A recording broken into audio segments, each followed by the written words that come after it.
ہمارے یہاں فوت ہونے کے بعد سوم اور 40واں اور 20واں اور میلاد اور درگاہوں پہ چڑھاوے سب بدعات ہیں۔ اولیاء اللہ سے مانگنا شرک ہے، صلاۃ و سلام مسجدوں میں پڑھانا یہ بالکل بدعات ہے، اس لیے ان لوگوں کے پیچھے نماز بھی نہیں ہوتی۔ میں لندن میں رہتا ہوں، بینک سے پیسے لے کر مکان لیا، سود پہ ہے۔ بہرحال گزارش یہ ہے کہ سود لینا ناجائز ہے، آپ نے غلطی کی ہے، اپنی جان چھڑائیں، سود سے توبہ بھی کریں۔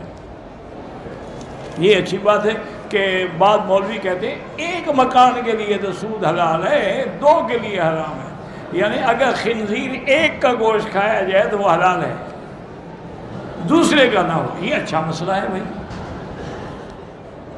میرے شوہر باہر ملک میں ہیں، اللہ کوئی سبب بنا دیں، مجھے اپنے پاس لے جائیں، بہرحال دعا کریں اللہ سے، اللہ مشکل آسان کرے۔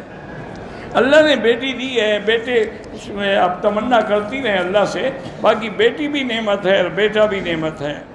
جماعت و امام نے عشاء کی نماز کی نیت کی تھی، پیچھے کچھ مقتدی مغرب کی نیت کی، باقی ائمہ کے نزدیک تو ہو جاتی، حنفی مسلک پہ نہیں ہوتی۔ وہ کہتے ہیں جو امام کی نیت ہو مقتدی کی بھی وہی ہو، یہ نہ ہو کہ امام کی نیت عشاء کی اور مقتدی مغرب پڑھ رہا ہے۔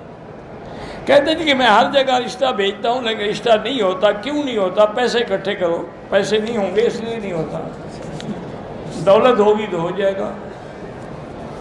غریب کو کون دیتا ہے؟ پاگل ہو گئے ہیں لوگ، وہ پہلے مال پوچھتے ہیں۔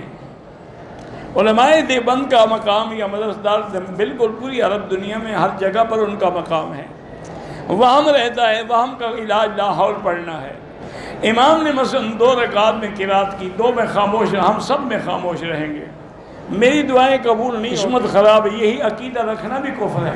دعا تو ہر بندے کی قبول ہوتی ہے، یہ ضروری نہیں ہوتا کہ جو ہم مانگیں وہ مل جائے، کبھی وہ ملتا ہے، کبھی اس دعا کے بدلے اللہ کسی اور مصیبت کو ٹال دیتے ہیں جس کا ہمیں پتہ ہی نہیں ہوتا، اور کبھی اس دعا کو ہمارے لیے آخرت کا ذخیرہ بنا دیتے ہیں۔ دعا سب کی قبول ہوتی ہے۔